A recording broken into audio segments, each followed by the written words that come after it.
Alhamdulillahi Rabbil Alamin. Wabihi nasta'inu ala umuri dunya waddin.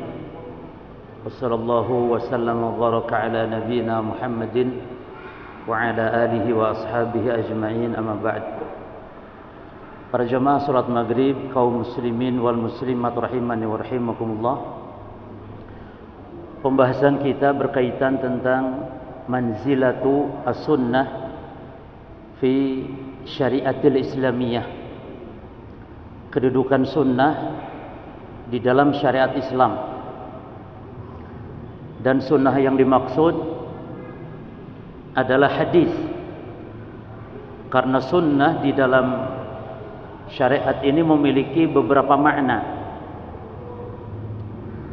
Sunnah kalau ditinjau dari istilah syariat itu ada dua makna secara umum.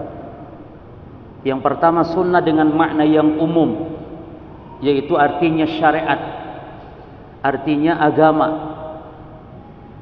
Sebagaimana kata para ulama, diantaranya Syekhul Islam mengatakan as-sunnah hiya asy-syari'atul lati syara'ahu Allahu minad din. Lihat di halaman 2 PDF-nya yang punya. Sunnah adalah syariat yang Allah dan Rasulnya syariatkan dalam agama ini, baik dalam urusan akidah ataupun dalam urusan ibadah. Pokoknya itu adalah bagian dari agama secara umum, maknanya sunnah. Maka solat yang 5 waktu sunnah, yakni syariat agama. Ibadah haji sunnah, yakni syariat agama. Meyakini rukun iman yang 6 sunnah, bagian dari syariat agama. Ini arti sunnah secara umum. Jelas sampai di sini? Jadi jangan sampai keliru pemahaman. Dipahami di masyarakat, sunnah itu adalah solat subuh, solat qobliyah. Sunnah itu solat duha. Sunnah itu puasa Senin Kamis. La, itu nanti ada bahasannya. Jadi apa sunnah dengan mana yang umum? Sunnah itu ya Islam, ya syariat secara lengkap sempurna. Makanya Imam Al-Barbahari mengatakan apa? I'lamu anna sunnata hiyal Islam wal islama huwa sunnah. Kata Imam Al-Barbahari rahimahullah, ketahuilah bahwasanya sunnah itu ya Islam, dan bahwasanya Islam ya sunnah, dan Islam tidak tegak kecuali dengan sunnah, yakni petunjuk Nabi sallallahu alaihi wasallam. Tidak bisa Islam dia dilaksanakan kecuali dengan sunnah, dengan petunjuk Nabi sallallahu alaihi wasallam. Nah, yang kita bahas nanti bukan sunnah dengan makna umum ini, tapi sunnah yang kita kaji nanti adalah sunnah dengan makna yang khusus, itu yang ada di halaman 4. Sunnah dengan makna khusus, jemaah, terbagi kepada 4 macam. Sunnah dengan makna khusus terbagi kepada 4 macam. Yang pertama, as-sunnah indal fuqaha, sunnah menurut ulama fikih. Apa artinya? Ma yusabu fa'iluhu imtisalan wa la yu'aqabu tarikuhu. Ini yang kita kenal dulu waktu kita sekolah pun ini maknanya. Sunnah yakni kalau dilakukan diberi pahala, kalau tidak dilakukan tidak berdosa. Ya, ini sunnah menurut ulama fikih, demikian definisinya. Yang kedua, sunnah menurut ulama usul.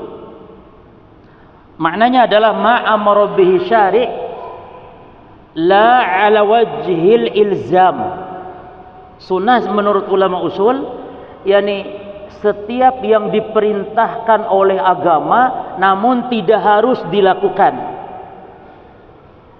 Sunnah itu apa? Menurut ulama usul, setiap yang diperintahkan oleh asy-syari', oleh Allah atau oleh Rasul, namun tidak harus dilakukan.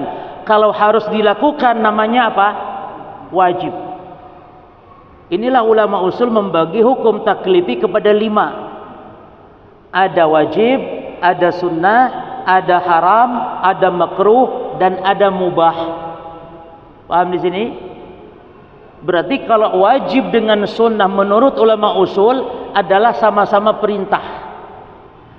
Wajib dengan sunnah sama-sama perintah. Hanya bedanya kalau wajib ma amara bihi syari' ala wajhil ilzam, kalau sunnah la ala wajhil ilzam. Kalau wajib perintah Allah Rasul yang harus dilakukan, contoh salat 5 waktu. Adapun sunnah yakni perintah Allah, perintah Rasul yang tidak harus dilakukan, contoh salat rawatib, salat duha. Jelas zaman di sini? Baik, kalau menurut ulama fikih tadi sunnah apa? Menurut ulama fikih yang kalau dilakukan berpahala, kalau tidak dikerjakan dilakukan tidak berdosa. Kalau tidak dikerjakan berdosa apa namanya? Kalau tidak dikerjakan berdosa apa namanya? Wajib. Namanya wajib. Tapi kita ingin tahu hukum taklifi yang 5 tadi cuma. Menurut ulama usul, haram dengan makruh itu sama-sama larangan. Manaha anhu syari'. Haram adalah setiap yang dilarang oleh syariat. Ala wajhil ilzam, yang harus diapakan? Ditinggalkan. Itu haram. Tapi makruh manaha anhu syari' la ala wajhil ilzam. Kalau makruh, larangan agama, apa yang dilarang oleh Allah, oleh Rasul, namun tidak harus ditinggalkan.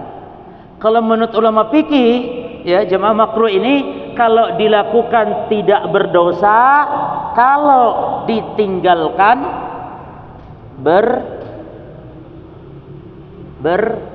berpahala. Asal niat karena Allah, berpahala.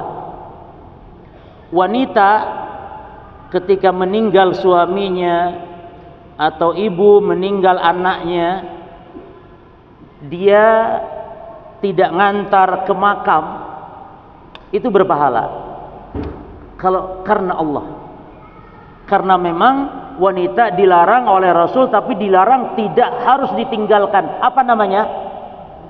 Wanita ngantar jenazah ke pekuburan, apa hukumnya? Makruh. Makruh. Sebagaimana kata Ummu Athiyyah, ini contoh saja. Sebagaimana kata Ummu Athiyyah, nuhina anat bail janaiz wa lam yu'zam alaina. Kami para wanita oleh Rasulullah dilarang ngantarkan jenazah, namun tidak dengan pelarangan yang kuat, yakni makruh. Berarti wanita kalau ngantar jenazah ke makam, apa hukumnya? Makruh, yakni dosa tidak? Jemaah, dosa tidak, tapi dilarang tidak oleh Rasulullah? Dilarang, tapi tidak sampai dosa. Hanya kalau ditinggalkan karena mengikuti larangan Rasul ini, mengikuti perintah Rasul ini, berarti berpahala. Tuh, kalau beragama pakai ilmu, jadi nggak pakai perasaan. Kalau pakai perasaan, masa suaminya meninggal nggak diantarkan, ini istri kurang ajar ini sama suami. Kalau menurut akal. Tapi menurut syariat tidak, jemaah. Justru wanita diam dan niat karena Allah, karena Rasul melarang, tidak berangkat. Biar laki-laki yang ngurus jenazah, karena memang ada ibadah yang khusus. Salat berjamaah di masjid khusus laki-laki, wajib. Wanita boleh. Berperang jihad khusus laki-laki, jemaah. Azan laki-laki. Khutbah Jumat, kecuali kalau menurut pesantren, itu ibadah itu dibagi-bagi. Ada khusus wanita, ada khusus laki-laki. Jelas di sini? Baik, berarti hukum taklifi ada berapa tadi? Ada 5. Yang 2 berkaitan perintah, yang 2 berkaitan larangan, yang 1 tidak ada kaitan dengan perintah, tidak ada kaitan dengan larangan. Apa namanya? Mubah. Contohnya makan coto Makassar, apa hukumnya? Tidak ada perintah, tidak ada larangan. Makan coto Makassar. Tapi apa hukum makan? Makan. Wajib. Kok wajib, jemaah? Karena kalau tidak makan mati. Sementara kita dilarang menceburkan diri kepada kebinasaan. Kalau makan wajib, tapi apa hukum makan coto Makassar, makan kondro, makan baronko, barangko, baronko, apa hukumnya? Mubah, tidak ada perintah, tidak ada larangan. Jelas di sini? Taib. Yang berkaitan dengan perintah ada berapa? Ada dua. Yang pertama wajib, yang kedua sunnah. Apa contoh yang wajib? Salat 5 waktu. Apa contoh yang tidak ditekankan perintah tersebut? Contoh salat rawatib. Yang dilarang ditekankan untuk dijauhi apa namanya? Haram. Manah anhu ala wajhil ilzam, itu haram. Yang kedua dilarang namun tidak harus ditinggalkan apa namanya? Makruh. Jelas ya, Mas? Taib. Ini hukum taklifi yang 5.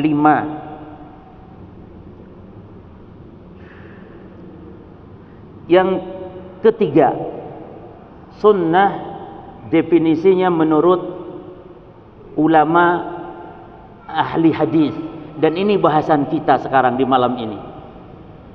As-sunnah yani indal muhadditsin, apa definisinya? Sunnah definisinya ya sinonim dengan hadis, muradif dengan hadis. Apa itu? Perhatikan jemaah. Ma'udifa ilan Nabi sallallahu alaihi wasallam, setiap yang disandarkan kepada Nabi berupa 4. Setiap yang disandarkan kepada Nabi sallallahu alaihi wasallam min qaulin, perkataan Nabi, au fi'lin, atau perbuatan Nabi, au takririn, atau persetujuan Nabi atas perkataan atau perbuatan sahabat. Ini namanya takrir. Sahabat melakukan sesuatu, Nabi tahu, nabinya diam. Tanda Nabi setuju. Ya. Contoh takrir ini cuma daging dob. Dob itu bukan biawak sebenarnya. Dob itu kadal gurun atau kadrun. Wahabi disebut kadrun kadang. Wahabi katanya kadrun. Kadal gurun itu dob. Dob ini halal jemaah, walaupun Nabi nggak suka. Pernah suatu kali Nabi dihidangkan hidangan di rumah Maimunah bintil Harith. Di situ ada sahabat Khalid ibn Walid radhiyallahu anhu.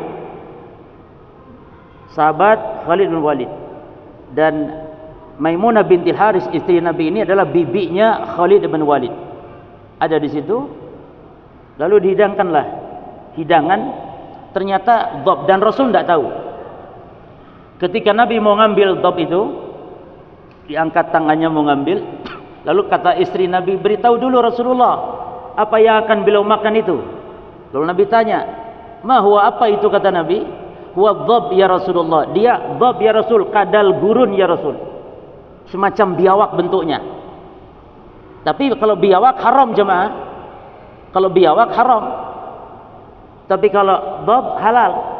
Dan di Indonesia nggak ada dob, adanya cuma di gurun. Dia masuk ke lubang yang sangat kecil pun masuk. Makanannya rumput-rumput gurun pasir, rumput-rumput liar seperti itu makanannya. Kalau dob kan makanannya kalau di kita apa namanya, biawak kan makanannya kotor-kotor juga, haram. Begitu Nabi diberitahu dia dob, nggak jadi Nabi makan sallallahu alaihi wasallam. Lalu Khalid bin Walid tanya, aharamun huwa ya Rasulullah? Wahai Rasul, apakah haram? Kenapa enggak jadi? Kata Nabi, la, tidak. Walakin lam ajid fi ardi qaumi. Kata Nabi, tapi dob ini enggak ada di kampung saya, kata Nabi. Fa ajiduhu a'afuhu. Lalu saya merasa jijik, kata Nabi.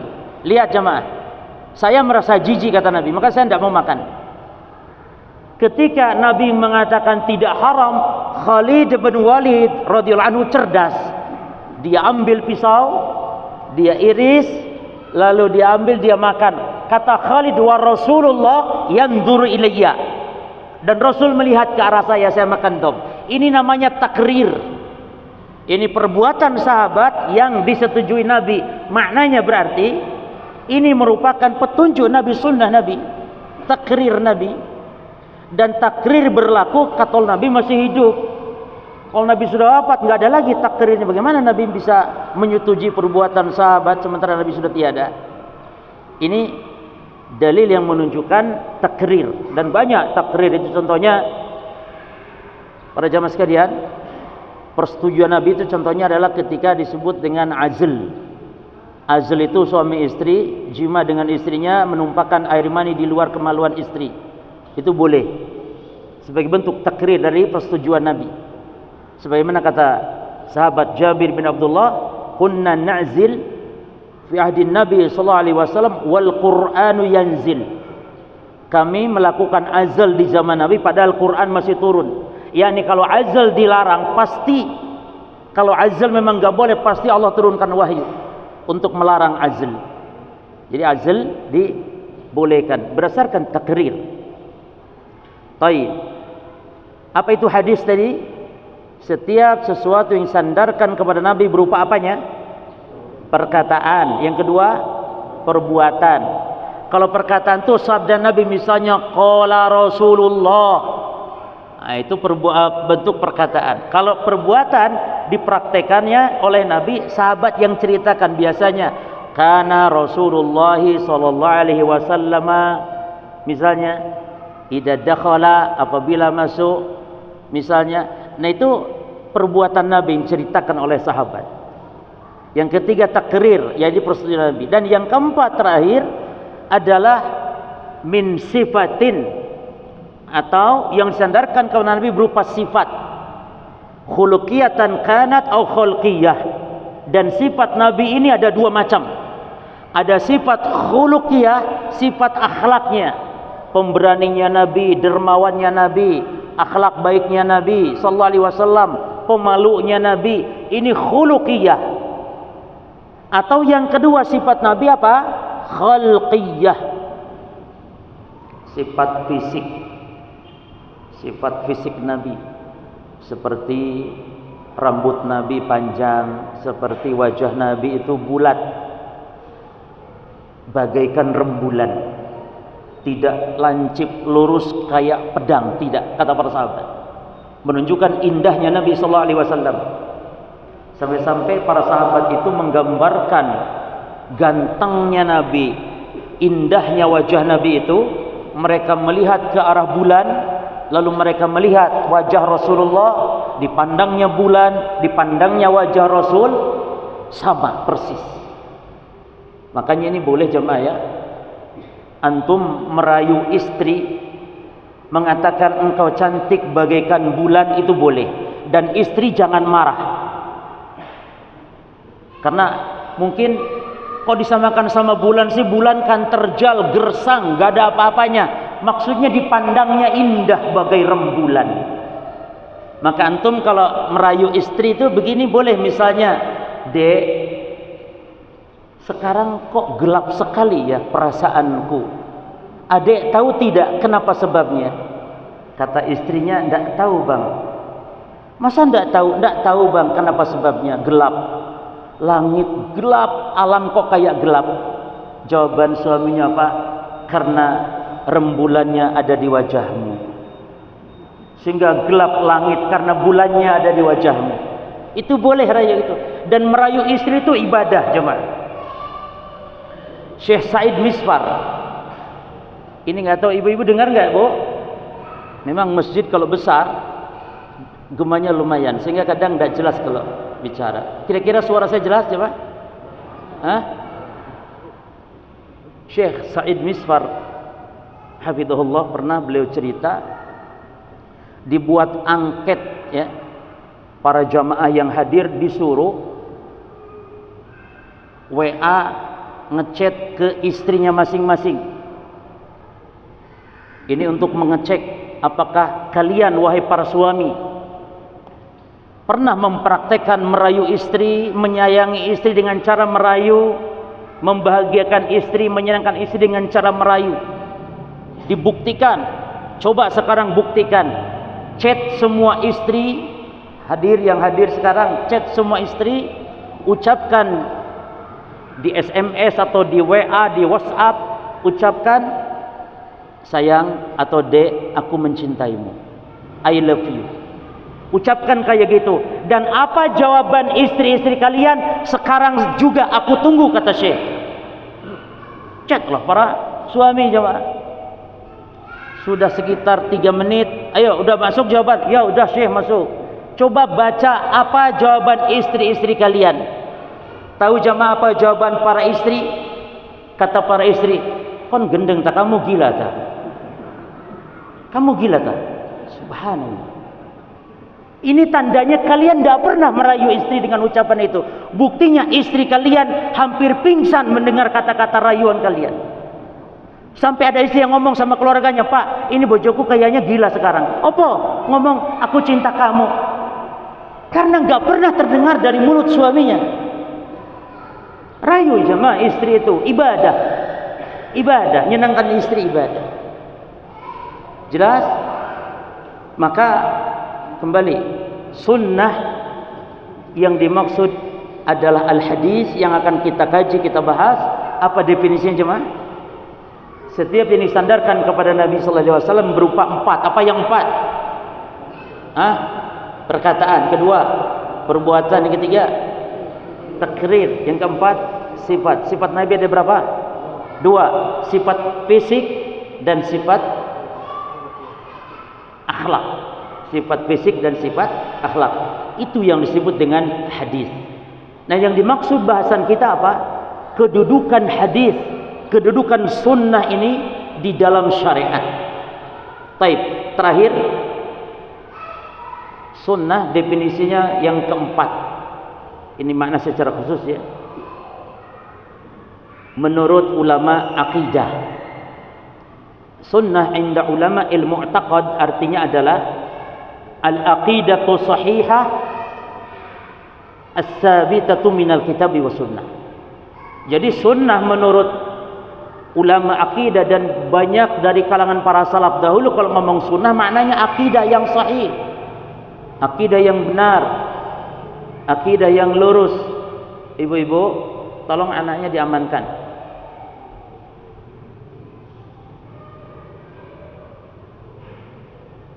Jadi 4 macam definisi sunnah dalam tinjauan disiplin ilmu dalam Islam. Yang pertama, sunnah menurut ulama fikih. Yang kedua, sunnah menurut ulama usul. Yang ketiga, sunnah menurut ulama ahli hadis. Yang keempat, sunnah menurut ulama akidah. Yang akidah ini kan kalau kita baca buku-buku akidah mereka, para ulama kita memberi judulnya apa? Usulus sunnah, syarah sunnah, maknanya akidah. Jelas ya? Baik. Yang kita bahas sekarang adalah kedudukan hadis, yakni kedudukan sunnah di dalam syariat. Dilihat di halaman 9 coba. Halaman 9. Irtibatul Quran bisunnah wa sunnah bil Quran. Keterkaitan Al-Quran dengan hadis dan sebaliknya hubungan hadis dengan Al-Quran. Bahwasanya hadis adalah penjelas dan hadis ini juga wahyu para jemaah. Nabi sallallahu alaihi wasallam mengatakan, ala inni utitul Qur'ana wa mislahu ma'ahu. Ketahuilah bahwasanya aku diberi wahyu oleh Allah, yaitu Al-Quran, dan yang semisalnya dengan Quran bersamanya.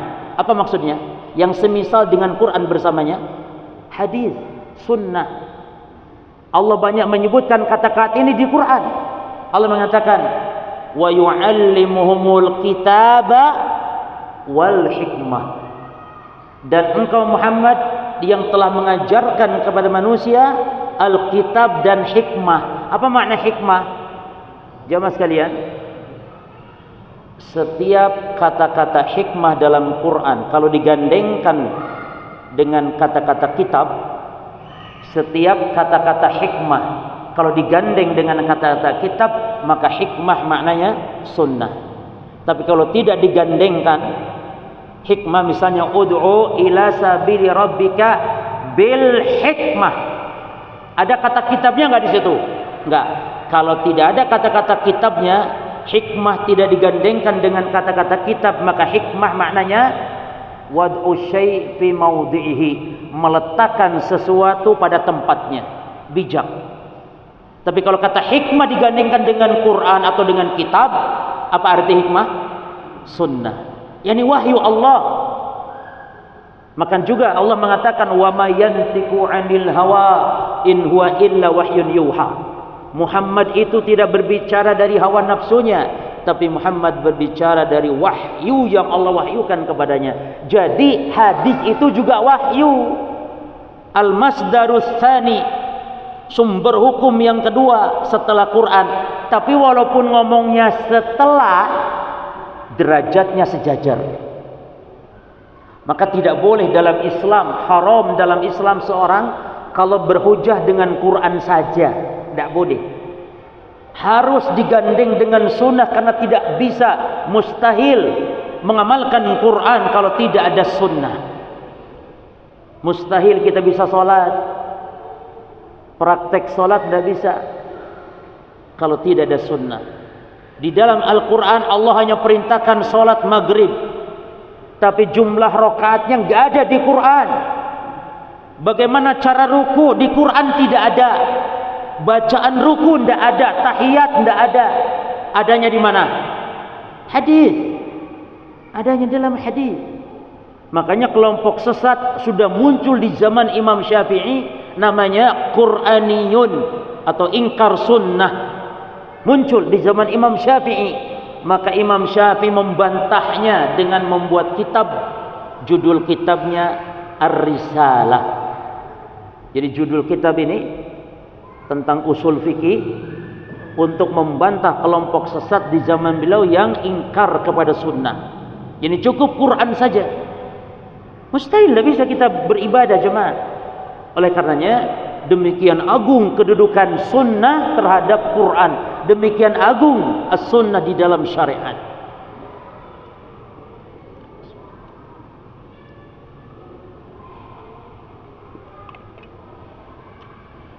Baik, mari kita baca jemaah bahasan irtibatul Quran bis sunnah was sunnah bil Quran. Sunnah terhadap Quran itu ada 3 keadaan.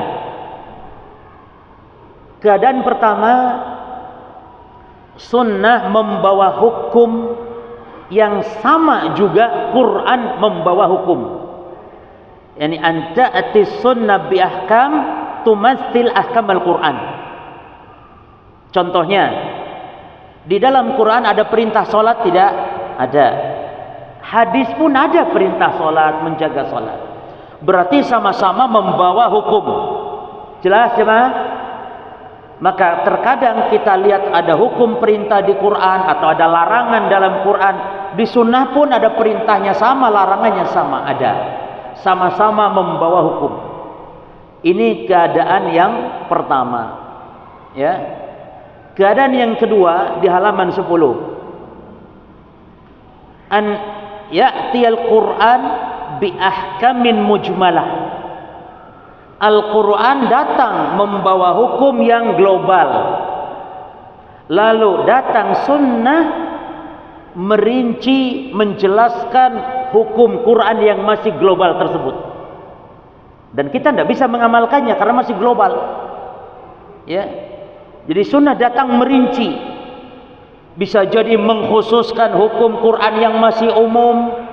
Bisa jadi membatasi hukum Quran yang masih mutlak. Bisa jadi menjelaskan tata cara yang di Quran belum jelas. Contoh seperti zakat, seperti sholat tadi, zakat misalnya. Jamaah sekalian, Allah memerintahkan zakat dalam Quran. Tapi apa harta yang dizakati? Berapa nisabnya? Ada haulkah atau tidak? Ada enggak di dalam Quran? Tidak ada. Maka ini kedudukan sunnah yang kedua. Yaitu apa tadi? Menjelaskan, atau dalam bahasa gampangnya yang kedua ini, sunnah tufassirul Quran. Sunnah hadis menafsirkan Al-Quran. Ini yang kedua. Nanti ditanya di akhir ya. Ditanya, dicatat, dihafalkan. Apa yang pertama? Quran bawa hukum sendiri, sunnah pun sama membawa hukum yang sama dengan hukum yang ada dalam Quran.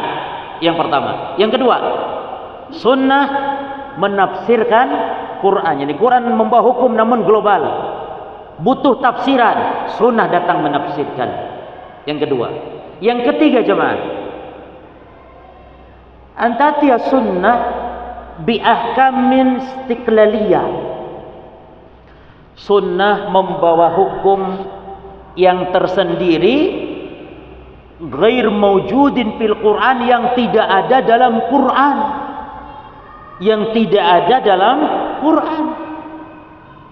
Contohnya misalnya di dalam Quran binatang yang diharamkan itu cuma 4, atau yang diharamkan makanan cuma 4 di Quran. Allah hanya mengharamkan harimat alaikumul maitah, bangkai, wadam, darah yang mengalir, walamul khinzir, daging babi, wa ma uhila bi li ghairillah, dan yang disembelih untuk selain Allah, disembelih untuk berhala, disembelih untuk jin, disembelih untuk Nyi Roro Kidul misalnya. Ini semuanya haram dimakan.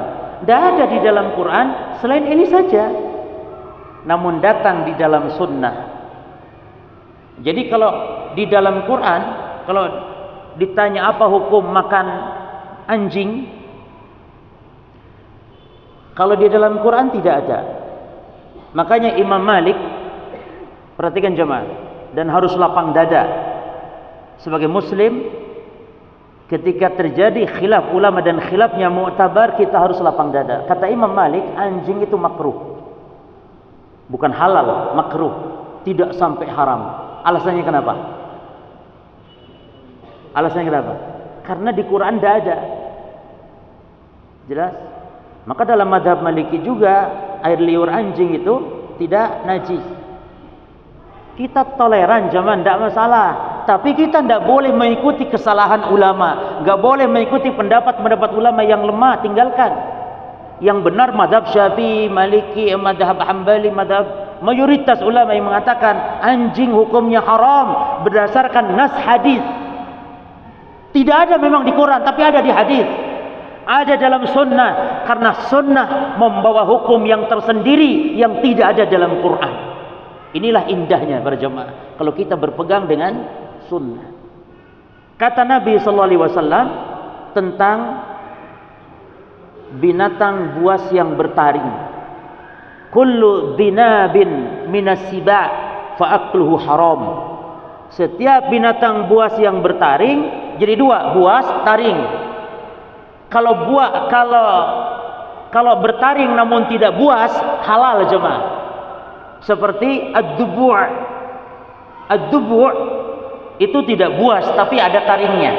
Itu halal. Itu buruan, binatang buruan di zaman Rasulullah, di zaman para sahabat. Jabir mengatakan, kami para sahabat terbiasa memburu yang namanya dubu'. Dubu'. Apa dubu'? Antum klik di YouTube, memang YouTube tuh guru besar. YouTube tuh guru besar kita jemaah. Ingin tahu apa itu dubu'? Klik dubu', klik gambar, muncul nanti seperti apa. Itu halal. Buruannya para sahabat dulu. Keren, sahabat kalau berburu, memburu ini halal. Jadi yang haram itu dua, ya bertaring, ya buas.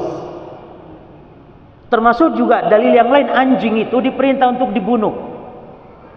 Diperintah untuk dibunuh, baik di tanah halal ataupun di tanah suci haram. Bunuh. Baik sedang ihram ataupun tidak sedang ihram, bunuh. Anjing yang mana yang dimaksud? Anjing yang galak. Ada lagi anjing hitam. Lalu sahabat tanya, apa bedanya hitam sama merah atau sama coklat? Karena anjing hitam menunjukkan yakni syaitonia, syaitan. Anjing hitam. Kaidahnya setiap binatang yang diperintahkan untuk dibunuh maka memakannya haram. Termasuk tikus. Tikus diperintah untuk dibunuh. Tikus, anjing hitam diperintah dibunuh. Maka makan tikus haram ya. Makan anjing juga haram. Ustaz, gimana kalau kita karena kepengen makan RW, gimana kalau kita ikut mazhab mazhab Maliki dulu sementara, pindah mazhab. Ente Syafi'i kan, kalau sholat Syafi'i Ustaz. Tapi giliran makan anjing pengen mazhab Maliki gimana? Sekalian aja ente kalau masalah musik pegang mazhab Dohiri. Dohiri mengatakan musik halal. Mazhab Dohiri menyelisih ijma' ulama mazhab yang 4. Mazhab Dohiri, Imam Ibnu Hazm Dohiri mengatakan musik halal karena hadis-hadis larangan musik kata dia dhaif, lemah. Jadi sudah, kalau masalah makan anjing ikut mazhab Maliki, mau pengen musik supaya bisa joget ikut mazhab Dohiri, sekalian aja supaya kawin tanpa wali ikut mazhab Hanafi. Jadi keren beragama seperti ini. Menjadi orang yang zindik akhirnya. Setiap ulama yang tergelincir diikuti. Karena pengen makan anjing ikut mazhab Maliki. Supaya kawin gak perlu wali sehingga boleh langsung kawin di hotel berdua, ikut mazhab Hanafi. Ini kan musibah jemaah.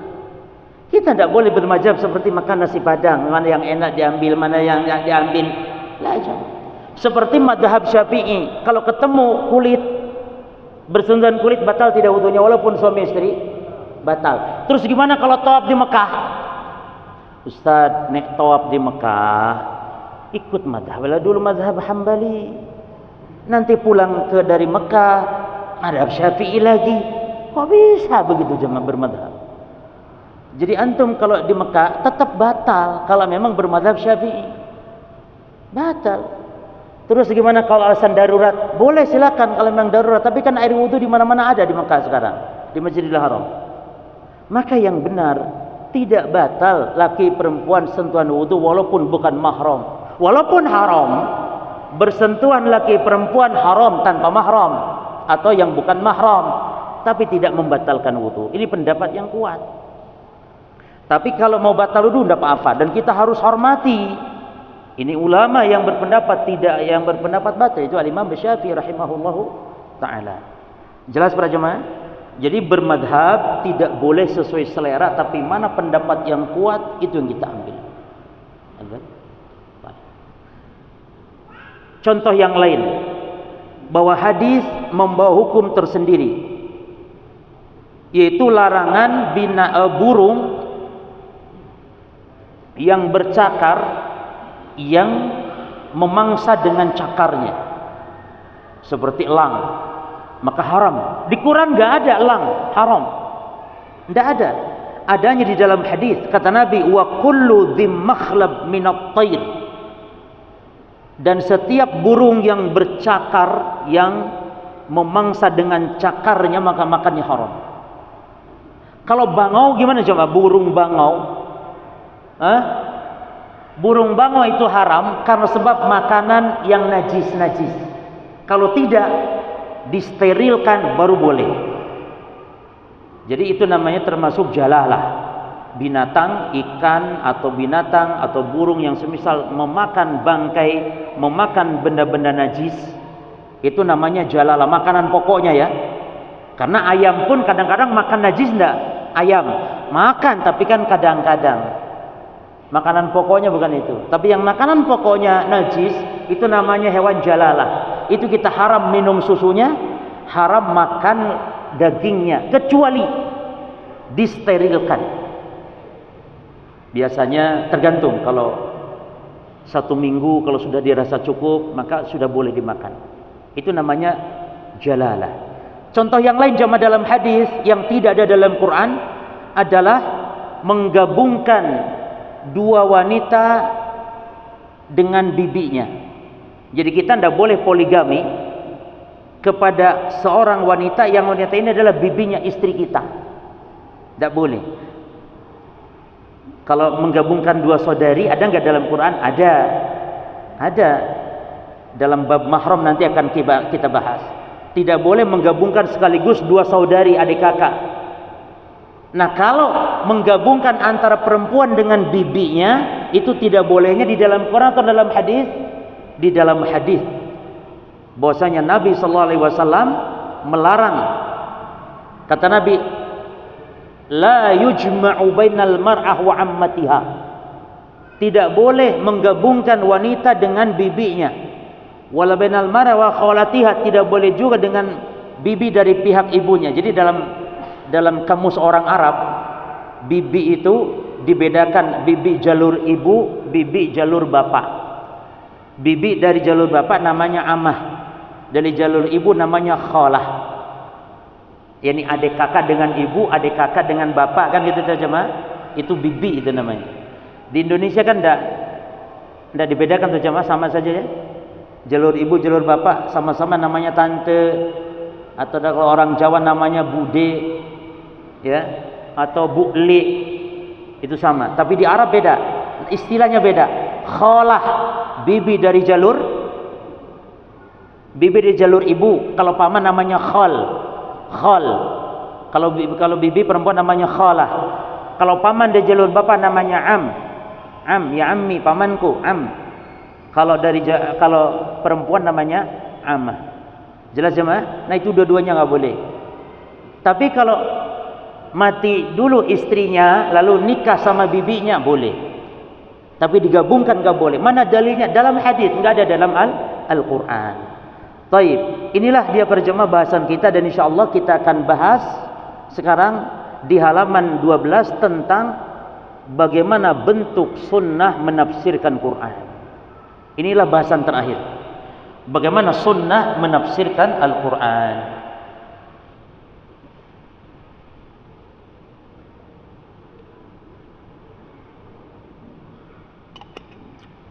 Berikut contoh-contohnya.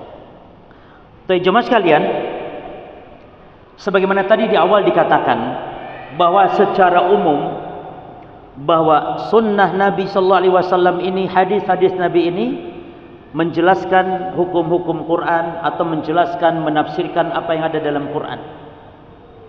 Banyak sekali contoh-contoh, namun di sini saya bawakan ada 4 contoh bahwa hadis itu menjelaskan Quran. Secara umum dulu ya, ada 4 contoh di sini. Yang pertama tentang firman Allah di dalam surah Al-An'am ayat 82. Allah berfirman dan membuat sahabat bingung sehingga bertanya kepada Rasul, lalu menjadi jelas. Apa kata Allah? Kata Allah, alladzina amanu wa lam yalbisu imanahum bidzulmin ulaika lahumul amnu wa hum muhtadun. Orang yang bertauhid, beriman, yang tidak mencampurkan imannya dengan dosa, maka dijamin mendapatkan keamanan, dijamin mendapatkan petunjuk. Seolah-olah yang dipikiran para sahabat berarti kita tidak boleh berdosa sama sekali, karena kalau berdosa berarti nggak ada jaminan keamanan, nggak ada jaminan mendapat petunjuk. Sementara siapa di antara kita yang tidak berdosa? Sehingga zulmun, dolim di sini dianggap dosa biasa oleh para sahabat. Lalu mereka datang kepada Nabi, kata Nabi, dosa itu maknanya bukan dosa biasa tapi dosa syirik. Jadi orang yang beriman yang tidak mencampurkan imannya dengan kesyirikan, bukan dosa-dosa biasa. Maka orang harus menjaga kesyirikan agar iman, tauhid kita tidak rusak. Baik, kita lanjutkan insyaallah ba'da salat al-isya. Subhanakallahumma bihamdika asyhadu an la ilaha illa anta astaghfiruka wa atubu ilaik. Assalamualaikum warahmatullahi wabarakatuh. Alhamdulillahirabbil alamin, wassallallahu wasallam wa baraka ala nabiyyina Muhammadin wa ala alihi wa ashabihi ajma'in, amma ba'd. Di halaman 15, bentuk tafsiran sunnah terhadap Al-Quran itu ada 4. As-sunnah menafsirkan Quran ada 4. Yang pertama, bayan ijmalil Quran, yakni menjelaskan hukum-hukum Quran yang masih global. Contohnya di dalam Quran diperintah salat, aqimus shalah wa atuz zakah. Maka tata cara salat dijelaskan dalam sunnah. Diperintah zakat di Quran, berapa nisabnya, apa syarat, harta yang dizakatkan apa, maka dijelaskan dalam sunnah. Ini yang pertama. Yang kedua, as-sunnah menafsirkan Quran adalah yang kedua di halaman 17, takhsisu umumil Quran, mengkhususkan hukum Quran yang masih umum. Anak-anaknya ibu, tolong diamankan anaknya.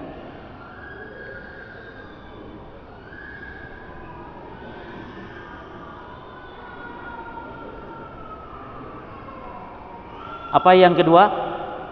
Mengkhususkan hukum Quran yang masih apa? Masih umum. Atau bahasa kitanya mengecualikan. Kalau bahasa fikihnya, bahasa usul fikihnya taksis, mengkhususkan. Kalau bahasa kitanya, bahasa sehari-hari kita apa? Mengecualikan. Contohnya di sini haramnya bangkai. Di dalam surah Al-Maidah ayat 3. Allah mengatakan tentang bangkai diharamkan. Hurimat alaikumul maitah. Diharamkan atas kalian bangkai. Nah, semua bangkai berarti haram. Ini umum namanya. Semua bangkai. Lalu datang di dalam sunnah mengecualikan ada bangkai yang halal. Ada bangkai yang halal.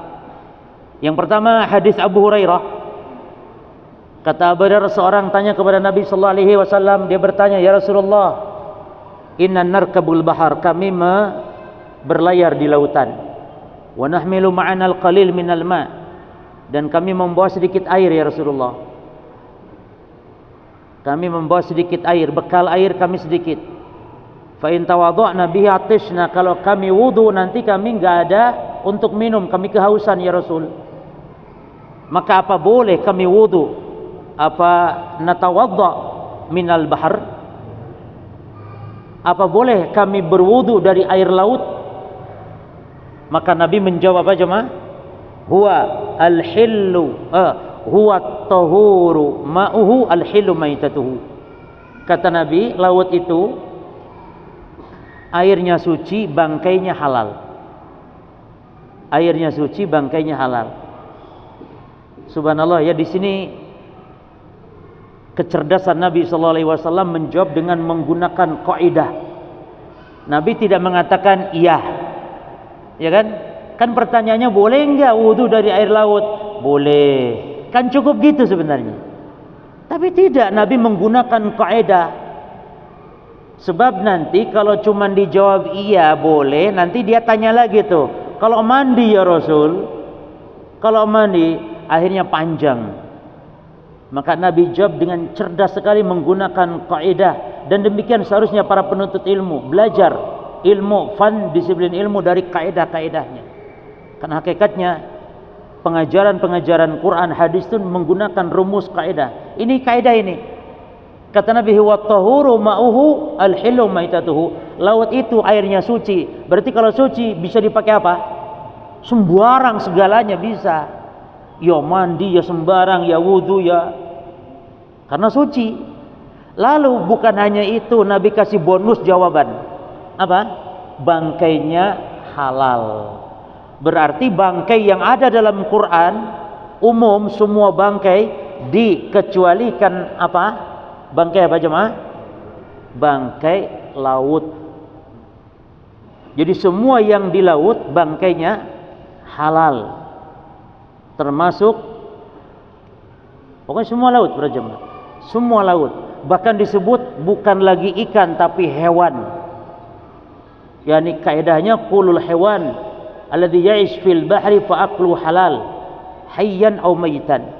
Setiap hewan yang hidup di laut maka halal dimakan, baik hidup ataupun mati.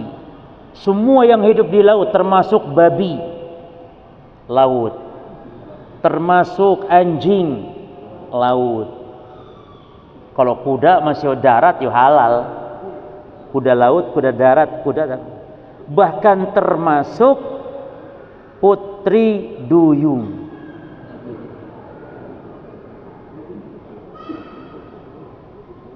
Jemaah, apa ada putri duyung? Naam. Di dalam kitab Hayah al-Hayawan itu disebutkan memang ada ikan yang mirip manusia. Kalau kata Syekh Fauzan namanya ma'ul bahr. Jadi dia itu bukan manusia jemaah, tapi ikan yang mirip dengan manusia. Insanul bahr. Kata Syekh Fauzan mengatakan fihi syai' minas samak. Dia itu ikan hanya ala syakl insan, namun seperti bentuk manusia. Yusammunahu insanul bahr. Itu disebutnya manusia ikan, manusia laut. Yukal, boleh dimakan. Yukal kullu saydil bahr, halal setiap buruan laut. Yukal walau kana ala syakli rajul atau syakli imra'atin, walaupun bentuk manusia, bentuk laki, bentuk perempuan. Kalau bentuk perempuan berarti putri duyung. Pokoknya yang hidup di laut halal aja Pak, sudah. Bahkan di zaman sahabat itu ada sahabat bercerita dia terdampar, ada ikan besar terdampar. Ya. Sampai, dan ini madhab Syafi'i, kata Imam Syafi'i, ma ya'ishu fil ma' hillu akluhu. Setiap yang hidup di air, di laut, maka halal dimakan, kata Imam Syafi'i. Ya. Jadi sahabat pernah terdampar di sebuah pulau, lalu ikan besar yang namanya anbar, bangkai jemaah, sudah mati, ikan besar mati. Lalu selama 2 pekan sahabat ini sahabat tentara perang gitu ya, terdampar. Lalu dia makan. Selama 2 pekan memakan ikan bangkai tersebut, ikan besar. Lalu dia bawa pulang ke Madinah. Sampai di Madinah Rasul mencicipi. Nah, Rasul mencicipi, padahal itu bangkai ikan besar. Kalau memang haram, Nabi tidak akan mencicipi. Kalau memang boleh saat darurat saja, Rasul kan tidak darurat. Wong Rasul di Madinah kok nggak darurat, minta. Dan kalau memang darurat nggak boleh dijadikan bekal. Setiap yang boleh dimakan saat darurat yang haram itu tidak boleh, ada syaratnya, 3 syaratnya. 1, makannya tidak boleh banyak-banyak, tidak boleh sampai kenyang. Di hutan kelaparan, ada babi, taib. Kalau di hutan kelaparan, dilihat dulu mana yang paling ringan. Di situ ada bangkai ayam, lalu ada babi hidup. Makan yang mana? Bangkai ayam haram, babi hidup juga haram. Tapi pilih mana yang paling ringan mudaratnya. Irtikab akhafi dararain. Mana yang paling ringan mudaratnya? Ayam jemaah. Karena ayam kalau hidup kan halal, haram kalau mati saja bangkai. Kalau babi hidup mati haram. Maka yang paling ringan mudaratnya mana? Bangkai ayam. Yang kedua contohnya, di hutan kelaparan ada bangkai ayam, lalu ada singkong Haji Zakaria. Tahu antum ini singkongnya Haji Zakaria, ini kebun singkong Haji Zakaria. Ayam bangkai haram, makan singkong orang juga haram tanpa izin. Pilih mana ya kawan?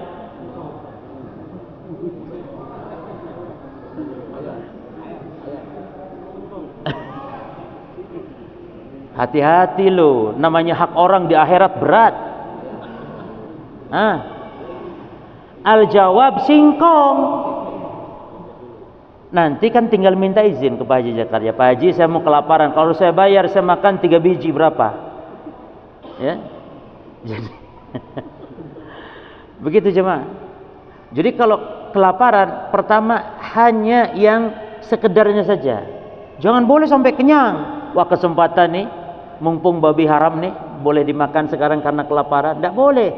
Sampai kenyang dah boleh. Terus yang kedua, jangan dibawa bekal. Boleh. Karena halal itu saat ketika darurat saja. Makanya itu halalnya halal temporer. Yang halal temporer nggak boleh dijual belikan.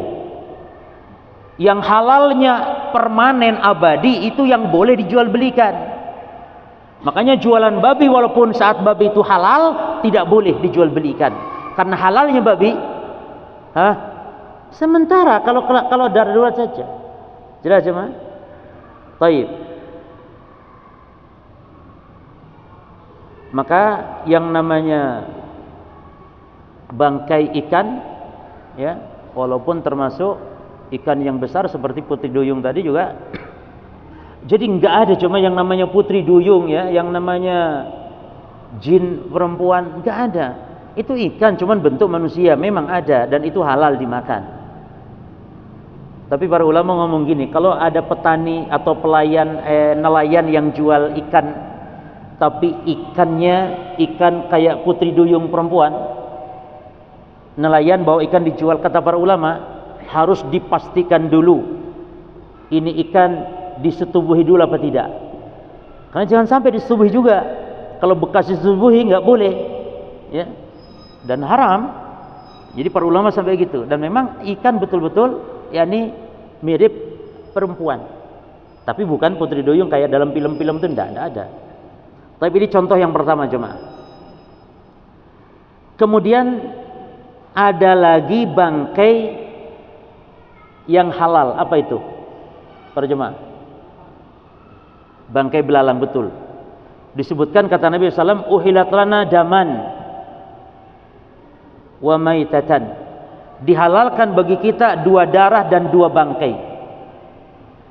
Amma ad-daman, adapun 2 darah adalah al-kabid wa tihal, yaitu ati dan limpa. Jadi ati dan limpa itu jenis darah sebenarnya, tapi itu jenis darah yang halal. Adapun darah yang mengalir, walaupun darah yang mengalir jemaah, walaupun dia dibekukan, kalau orang Jawa bilang apa namanya? Dideh. Itu tetap haram. Ini darah tapi dibekukan, haram tetap. Darah ada juga yang halal kalau darahnya pengikut. Darahnya pengikut, yakni darah yang mengikut kepada daging, darah yang ikut kepada tulang. Kalau antum goreng ayam lalu keluar nggak darahnya, kadang keluar darah pengikut, seperti itu halal. Jangan dibuang, halal. Biar goreng ayam, goreng daging ada darahnya yang keluar, tidak masalah. Karena pengikut. Kaidahnya apa? Mala yajuju istiklalan yajuju tabaan. Ketika tidak boleh saat menyendiri, menjadi boleh ketika pengikut. Asuransi kalau sendiri haram, asuransi komersil. Tapi kalau pengikut menjadi boleh, yakni mengikut ke tiket misalnya. Jadi asuransinya melok tiket, ikut tiket. Kita belinya beli apa? Beli tiket, namun ada asuransi, nggak bisa dilepas, maka boleh. Makan ulat, makan semut, makan macam-macam yang hasyarat, binatang-binatang yang seperti itu haram kalau menyendiri. Tapi kalau pengikut boleh. Makan apel ada, makan apel tapi ada semutnya atau ada itunya, boleh enggak? Boleh. Tapi makan apel lalu makan ulat, ulat dimakan, apelnya dimakan, boleh tidak? Tak boleh. Tapi makan apel, makan petai, mungkin ada ulatnya, boleh karena pengikut. Jelas jemaah? Taib. Adapun bangkai kata Nabi apa? Amma maitatan fal jarad wal hut, al hut wal jarad, ikan dan belalang. Contoh yang kedua jemaah. Contoh yang kedua tentang mahram. Di dalam Al-Qur'an antum lihat di sini di surah An-Nisa 23 24 disebutkan mahram-mahram, yakni wanita-wanita yang haram dikawin. Ya. Yang pertama ummahatukum, ibu kita. Ubanatukum, anak perempuan. Akhawatukum, saudari, haram. Wa ammatukum, bibi. Wa khalatukum, bibi dari ibu. Wa banatul akhi, putri saudara kita, yakni ponakan perempuan. Banatul ukhti, ponakan saudari perempuan kita. Lalu siapa lagi? Ummahatukum allati ardu'nakum, ibu susu kita juga haram kita kawin. Wa khawatukum min ar-radha', saudara atau saudari persusuan juga haram, yang sama-sama nyusu kepada ibu susu. Ummahatun nisaikum, mertua, haram mertua, dan mertua itu mahram selamanya jemaah. Jadi enggak ada istilah mantan mertua, enggak ada. Yang ada mantan istri, mantan mertua enggak ada. Yani kita walaupun cerai sama istrinya, ada orang cerai sama seorang wanita, dia tetap mahram sama mantan mertuanya, tapi bukan mantan, tetap mertua adalah mahram. Warabaikum allati fi hujurikum min nisaikum allati dakhaltum bihin. Dan mahramnya lagi siapa? Anak tiri perempuan yang ibunya kita sudah jima. Kalau ibunya belum dijima, maka anak perempuan ini bukan mahram kita. Ya, kalau ada seorang misalnya kawin sama janda punya anak perempuan, gadis. Habis ijab kabul belum diapa-apain nih janda mati, kena serangan jantung, mati. Lalu yang hidup anaknya yang perawan. Boleh enggak kita langsung kawin sama perawan ini anaknya? Juga lebih cantik dari ibunya loh. Boleh tidak? Boleh. Boleh langsung hari itu juga. Boleh langsung hari itu atau nunggu iddah? Nunggu iddah tuh perempuan, kalau laki nggak ada iddah. Boleh langsung. Tapi ya kebangetan yo, istri mati langsung kawin juga. Anaknya pula lagi. Baik jemaah. Tapi kalau ibu tiri, jemaah, kalau ibu tiri semata-mata ijab kabul bapak kita, ibu tiri ini haram kawin sama ibu tiri selamanya, walaupun bapak kita nih cuman ijab kabul belum diapa-apain tuh ibu tiri sama bapak kita.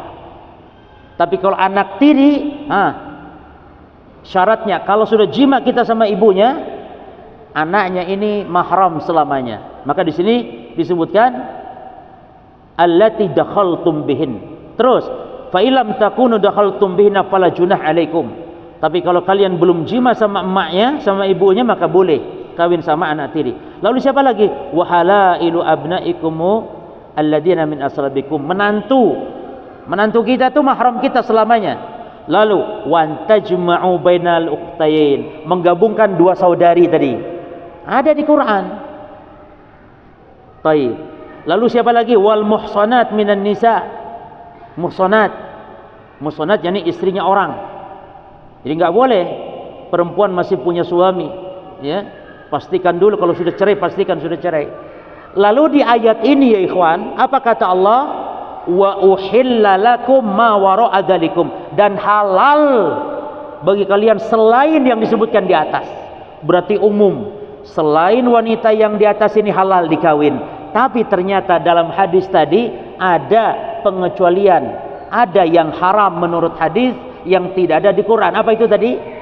Menggabungkan dua wanita antara apanya dan apanya? Wanita dan bibinya.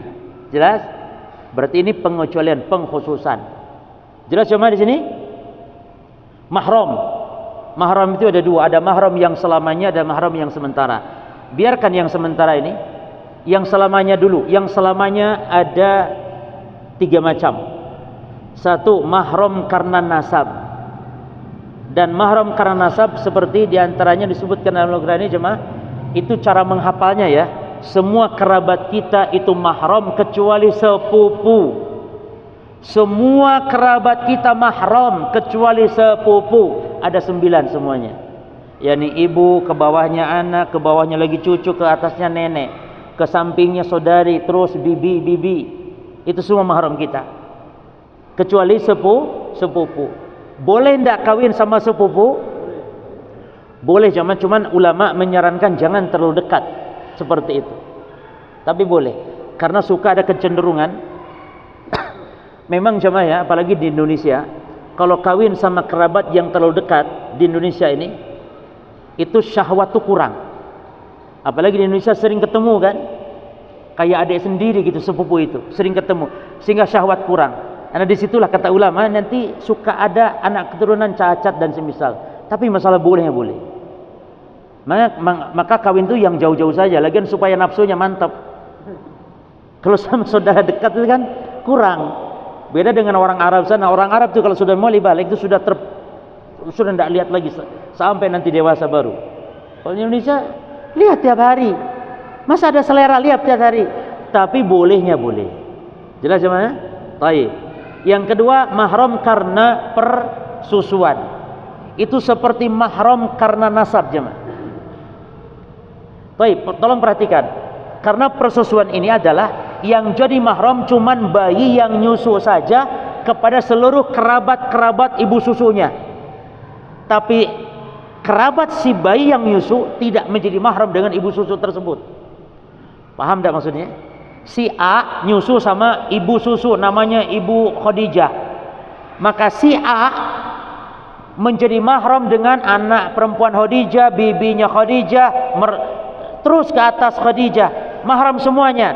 Tapi ibu susu ini tidak jadi mahram kepada saudaranya si A yang tidak nyusu. Paham di sini? Jadi hanya anak yang nyusu saja. Jelas ya, Ma? Baik, pertanyaannya sekarang. Kalau ada anak, ada seorang bapak-bapak, ada seorang namanya Abdullah, punya istri dua. Satu Khadijah, satu Zainab. Untuk ojo Zainab lah, nanti marah lagi ya Asham. Satu Sarah, satu Aisyah. Dua istrinya. Paham jemaah? Baik. Sarah menyusui seorang bayi laki-laki. Sarah menyusui bayi laki-laki. Siapa bayinya? Bayinya orang Papua. Bayi laki-laki orang Papua. Aisyah nyusui juga bayi perempuan orang Sumatera. Bayi jauh orang Sumatera, entah anaknya siapa. Jelas ya, Ma? Pertanyaannya, boleh tidak bayi laki-laki yang orang Papua nih kawin sama bayi perempuan dengan orang yang orang Sumatera kalau sudah dewasa nanti? Boleh kawin tidak? Boleh kawin tidak jemaah? Paham enggak soal? Paham tuh soal? Lianna fahma soal nisful jawab. Paham tuh soal? Baik. Boleh kawin? Boleh? Sebelah sini? Boleh enggak? Baik, idzan fihi khilaf bainal ulama fi masjid hadha, bainal jamaah. Jadi ada khilaf, ada boleh dan tidak boleh. Al-jawab dikit-dikit diperinci, dikit-dikit diperinci jemaah. Al-jawab tidak boleh jemaah. Kan beda wanita yang nyusui. Kok enggak boleh? Al-jawab walaupun beda perempuan tapi kan lakinya satu. Ini namanya labanul fahl. Ini namanya susu pejantan. Labanul fahl. Tak boleh jemaah. Jelas? Tak boleh karena walaupun wanita yang berbeda tapi dari suami yang sama. Baik. Pertanyaan. Baik. Yang ketiga mahram itu karena musaharah, karena pernikahan, dan ini ada 4. 1 menantu, 2 mertua, 3 ibu tiri, 4 anak tiri. Anak tiri syaratnya apa tadi? Kalau sudah jima dengan ibunya. Baik. Pertanyaannya sekarang jemaah. Si A kawin dengan janda. Si A duda, punya anak laki-laki dari istrinya yang sudah cerai. Si A punya anak laki-laki dengan istri yang sudah cerai. Duda kawin sama janda punya anak perempuan dari suami yang juga mungkin mati atau cerai. Jelas? Berarti duda kawin sama janda masing-masing bawa anak. Pertanyaannya, anak-anak tiri ini tadi boleh kawin enggak? Baik, mahram bukan? Pertanyaan yang pertama dulu. Mahram bukan? Mahram bukan? Bukan mahram. Sehingga kalau serumah nanti harus jaga. Tidak boleh saling lihat, tidak boleh berduaan karena dia bukan mahram. Baik. Kalau begitu boleh tidak kawin? Boleh tidak kawin? Ya ini bapaknya kawin, anaknya sekalian kawin. Boleh tidak? Ragu kayaknya, khilaf lagi kayaknya nih. Boleh tidak jemaah? Al-jawab boleh, bahkan lebih mantap supaya warisan tidak kemana-mana. Karena ini janda kaya, ini pun duda kaya, kan mantap tuh. Kawinkan saja, juga supaya di rumah leluasa kalau sudah kawin. Jelas? Baik, jadi inilah mahram yang mu'abbad, mahram yang selamanya. Yang ketiga jemaah, sunnah menafsirkan Quran yang ketiga, lihat halaman 20. Taqyidu al-mutlaqil Quran. Sunnah itu membatasi hukum Quran yang masih mutlak. Mutlak itu belum ada batasannya.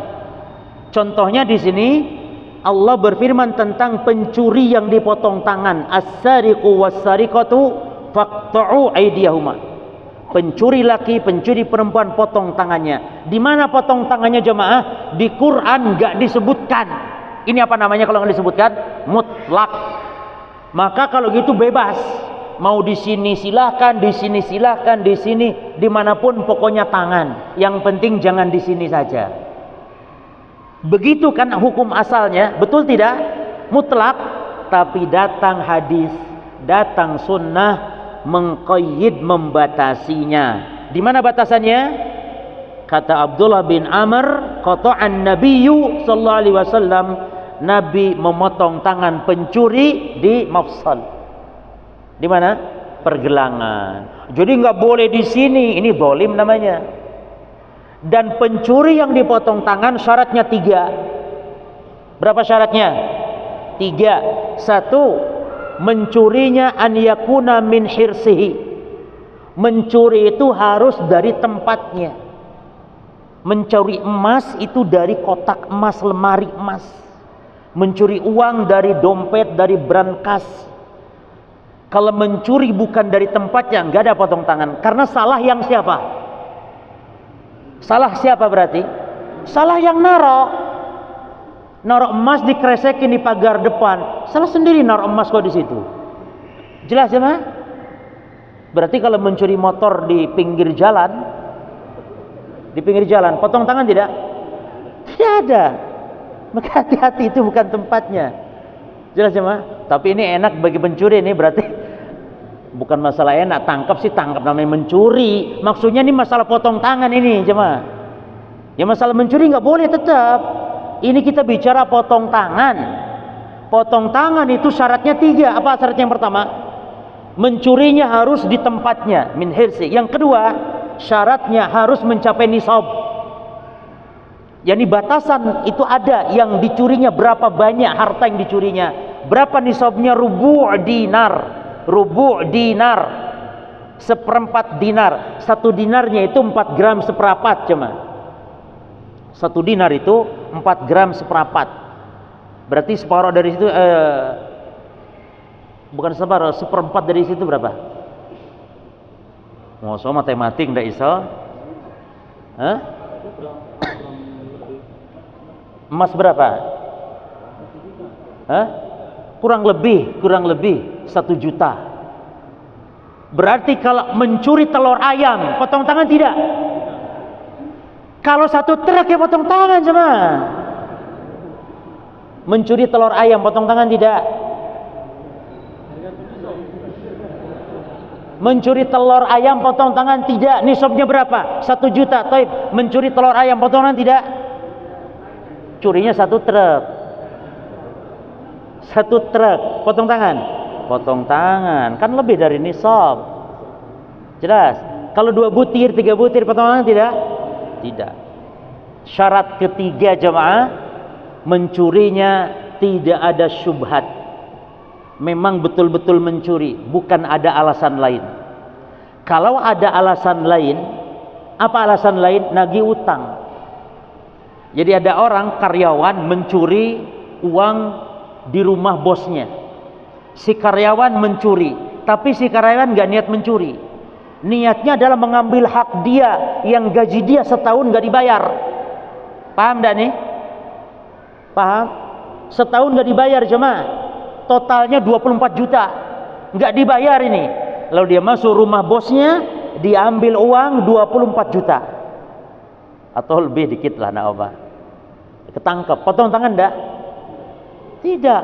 Karena dia memang bukan niat mencuri, tapi niat mencuri. Niat apa jemaah?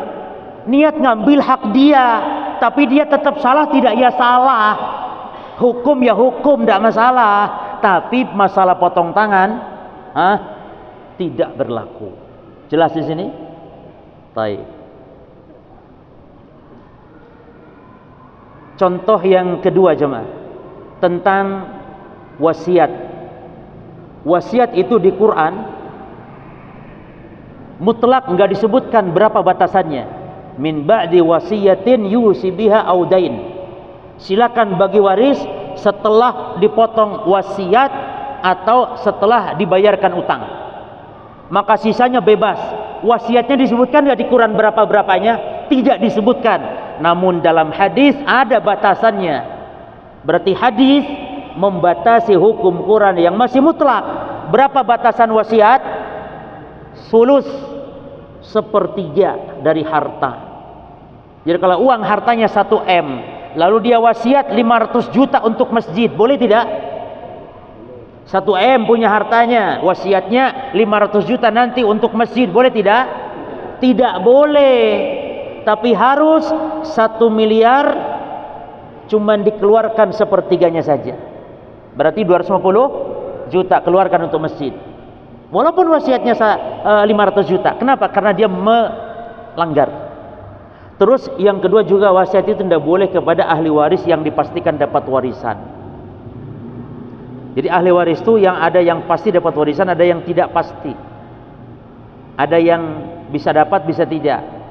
Contohnya saudara mayit itu ahli waris, saudara mayit itu. Tapi belum tentu dapat warisan. Kalau mayit punya anak laki-laki, terhalang itu. Makanya yang namanya paman itu lihat ponakan laki-laki jengkel. Kenapa? Dia menghalangi waris. Tapi kalau anak perempuan, jemaah, kalau mayit cuma punya anak perempuan, maka yang namanya saudara mayit dapat. Maka senang dengan ponakan perempuan karena dia menghalangin warisan. Jemaah, anak laki ini sudah mayit nggak punya siapa-siapa, cuma anak laki-laki satu, nggak punya yang lain-lain, habis semua sama anak laki-laki ini. Habis semua warisan tuh diambil sama anak laki-laki. Paman yang ngurus nggak peduli, nggak dapat tuh paman. Jelas ya mah? Anak laki-laki ini hebat. Maka ahli waris itu ada pemain inti, ada pemain cadangan istilahnya. Yang pemain inti yang pasti dapat nggak terhalangi siapapun 5. Berapa orang? 5. 1 anak laki atau anak cukup. Yang kedua suami. Dari mana suami dapat warisan? Ya dari istri. Makanya dalam Islam harta istri, harta suami itu sebenarnya beda. Jangan seperti istri sekarang. Ini hartaku, hartamu, hartaku. Tidak jemaah, beda. Bisa jadi istri kan dapat warisan dari orang tuanya, istri bisa jadi usaha, istri bisa jadi mungkin pegawai dapat gaji. Itu harta dia jemaah. Kalau istri meninggal, suami dapat tuh dari harta istri. Kalau bisnis berdua suami istri misalnya, nanti kalau mati salah satu dibagi 2 dulu hartanya, nanti dibagi waris. Yang ke berapa? 3 istri berarti dari suami. Yang keempat bapak kita yang dapat waris. Yang kelima ibu kita. Ini 5 orang dipastikan dapat waris. Tapi kalau yang namanya saudara mayit ya, dan yang semisal itu bisa terhalang. Tapi jemaah, yang keempat terakhir, as-sunnah menafsirkan Quran, maknanya sunnah itu menghapus hukum Quran. Ini ulama khilaf. Di antaranya Syekh Muhammad bin Shalih Al-Utsaimin rahimahullah enggak setuju kalau sunnah menghapus Al-Quran. Tapi yang rajih sebagaimana kata Asy-Syanqiti rahimahullah, itu bisa sunnah menghapus hukum Quran. Memang kalau dilihat dari derajat antara Quran dan sunnah itu berbeda dari kedobitan. Karena kalau Al-Quran itu paten, kalau sunnah bisa jadi dhonni sifatnya. Yani makanya ada istilah sunnah yang lemah, yang dhaif, hadis dhaif kan gitu. Kalau Quran nggak ada yang dhaif Quran. Jelas? Maka kalau dalam subut memang beda derajat antara Quran dengan hadis. Tapi kalau dalam kandungan hukum sama-sama wahyu bukan? Sama-sama wahyu bukan? Sama-sama wahyu. Kalau sama-sama wahyu maka sunnah bisa menghapus hukum dalam Quran. Dan yang dihapuskan hukum, maka bisa. Apa contohnya? Apa contohnya sunnah itu bisa menghapus hukum Quran? Yaitu tentang wasiat jemaah. Di dalam Quran Allah perintahkan wasiat untuk orang tua. In taraka khaninil wasiyah, kalau kalian meninggalkan harta maka berwasiatlah lil walidain, untuk orang tua, wal aqrabin dan kerabat. Sementara di dalam hadis la wasiyata liwaris, tidak boleh berwasiat kepada ahli waris. Maka sebagian ulama mengatakan hadis ini berarti menghapus hukum yang ada dalam Al-Quran ya. Kecuali jamaah wasiat kepada ahli waris yang ahli warisnya dipastikan tidak dapat warisan. Contohnya tadi, ketika mayit punya anak laki-laki, berarti saudaranya mayit ini tidak akan dapat warisan. Maka si mayit ketika hidup boleh tidak wasiat untuk saudaranya ini, kalau dia juga adalah ahli waris, namun kan tidak dapat, maka dibolehkan. Ini kalau saya mati, nanti tolong 50 juta misalnya untuk saudara saya Fulan bin Fulan. Wasiat, boleh. Kapan berlakunya wasiat? Kapan berlakunya wasiat? Pindahnya harta jadi milik yang diwasiatkan? Kalau meninggal. Tapi selama walaupun belum meninggal, ketika dia masih hidup sudah nulis wasiat, sudah dapat pahala. Maka disinilah nikmatnya wasiat. Kita belum mati tapi kita sudah dapat pahala. Pahala apa? Pahala sedekah. Misalnya, kalau saya mati, saya wasiat, saya Fulan bin Fulan, bismillah saya wasiat Fulan bin Fulan, kalau saya mati nanti harta saya sepertiga untuk Masjid Al-Ittihad. Belum mati dia? Belum. Tapi sudah dapat pahala. Pahala yakni wakaf, pahala yakni sedekah jariyah untuk Masjid Al-Ittihad, walaupun berlakunya nanti. Nih hartanya habis Ustaz, jadi nggak ada lagi nanti. Pahala niat itu sudah dapat. Luar biasa kan? Makanya wasiat saja. Ya. Wallahu a'lam. Ini mungkin yang bisa saya sampaikan. Berarti kesimpulannya jemaah, sunnah menafsirkan Quran dalam 4 bentuk. 1, menjelaskan hukum Quran yang masih global, cara sholat, keluarkan zakat dan semisal. Yang kedua, mengecualikan atau mengkhususkan hukum yang ada dalam sunnah yang masih umum. Contohnya sudah tadi, bangkai dan apa jemaah? Dan darah. Yang ketiga, membatasi hukum Quran yang masih mutlak. Contohnya potong tangan dan wasiat. Batasannya berapa? Sepertiga. Terus yang terakhir, ini ada khilaf atau ijma ulama? Ada khilaf, yaitu apa? Sunnah bisa menasakh, sunnah bisa menghapus hukum Al-Quran. Yang rojih bisa, karena yang dihapus bukan Qurannya tapi hukumnya. Karena sunnah sama-sama hukum, Quran sama-sama hukum. Sementara hukum sama hukum bisa saling menghapus, demikian sunnah bisa menghapus hukum Al-Quran. Wallahu alam. Mudah-mudahan bermanfaat dan tidak jadi pertanyaan ya, karena nggak ada hadiahnya. Wallahu a'lam. Subhanakallahumma bihamdika asyhadu an la ilaha illa anta astaghfiruka wa atubu ilaik. Assalamualaikum warahmatullahi wabarakatuh.